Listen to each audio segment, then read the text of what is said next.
What's good, people? Samurai Lee here, back for another fight talk in association with CombatDocket. A lot to go over this weekend. This is a big weekend for fight fans. I'm going to be focusing on the boxing myself.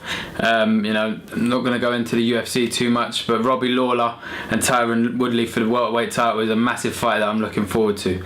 Talking about the boxing, we're going to start on the Leeds card, Matchroom Sport. I will be there ringside. There's lots and lots of fighters on the card. I'm talking about Frankie Gavin, Sam Eggington, Tommy Martin, Cal Yafai, lots and lots, but I'm going to talk about the four main fights because we simply don't have time to talk about all of them. Dillian Whyte and Dave Allen, I think this is a great fight. There's been a lot of social media arguing and beefing and going back and forth, and a lot of words exchanged, and it's built the fight. Realistically, I think the fight could have been made for further down the line and let it build up even more, but I respect Dave Allen for taking the fight on a month's notice, although we know he wanted the fight and has been training for a little while, so it's not as though he's sort of come off the couch to take this fight. He's been training hard.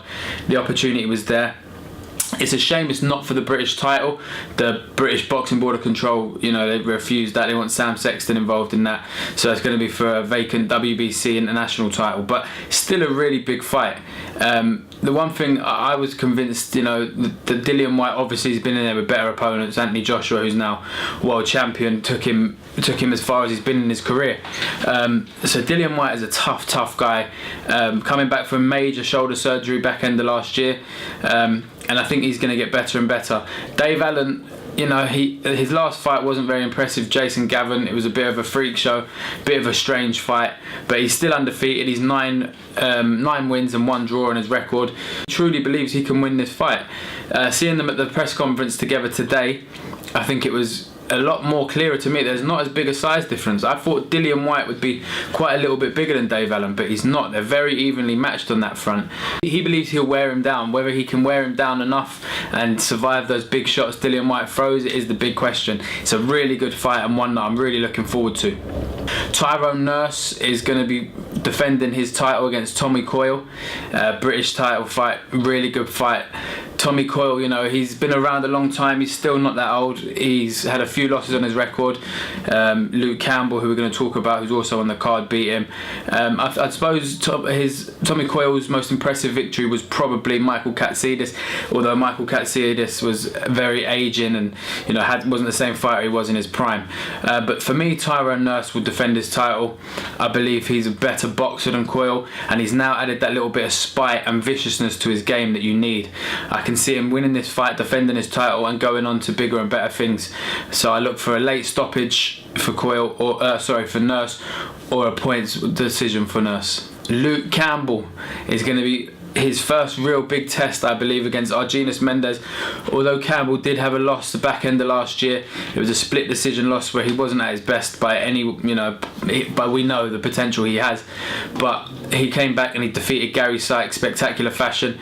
Sykes, who's a really tough guy, so he looked good there, Campbell, and he's got a new trainer and he's training well under him, he's fighting well. I think Argenis Mendes is coming off a loss. He's still a big test, he's an experienced, tough guy. I think if Luke Campbell can beat him and do it convincingly, then his division, the lightweight division, will have to sit up and take notice.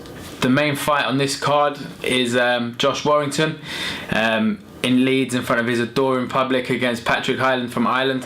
Hyland came off a loss himself, a TKO loss to Gary Russell Jr. Really tough knockout loss that was. I don't think he'll have to worry about that with Josh Warrington. Josh Warrington, in his 23-0 record, has only knocked out 4 of his opponents, so he's definitely not a hard hitter. He's a guy that's going to wear you down, use his technical ability, and he's going to box you for 12 rounds, and he's definitely good enough to do it. Whether or not Hyland can disrupt his game plan and get in his face and not give him time to breathe, because I think Warrington, the longer you give him to pick his shots better, the harder night you're going to give yourself. That fight's for the WBC International Featherweight title, and the winner of that fight will be looking to go towards world honours. And over in America on the same night, Britain's Carl Frampton, Northern Ireland's favourite son, will be going up to featherweight to challenge the freeweight world champion Leo Santa Cruz for his WBA super featherweight title. This is a really big fight, especially for Carl Frampton. He gives away a lot of height and a lot of reach in this fight. Santa Cruz is a rangy guy who can also box on the inside, and he's very experienced, been around a long time, and he's still only 27 years old, I believe. So it's going to be a really tough fight for Carl Frampton. A lot of people thought Frampton would lose to Scott Quigg. He didn't. He looked good in that fight, although it was only a very tight, quite controversial decision, split decision win he got, and now he's moving up to featherweight to challenge Leo Santa Cruz. You know, best of luck to him. It's going to be a really tough fight. Heart says Carl Frampton. My head leans towards Leo Santa Cruz just for the reach and the height advantage that he has. Also on that card on that night, Mikey Garcia making his return from a 2.5-year layoff due to promotional issues. Mikey Garcia is a two-weight world champion, an extraordinary fighter, 34-0, 28 knockouts.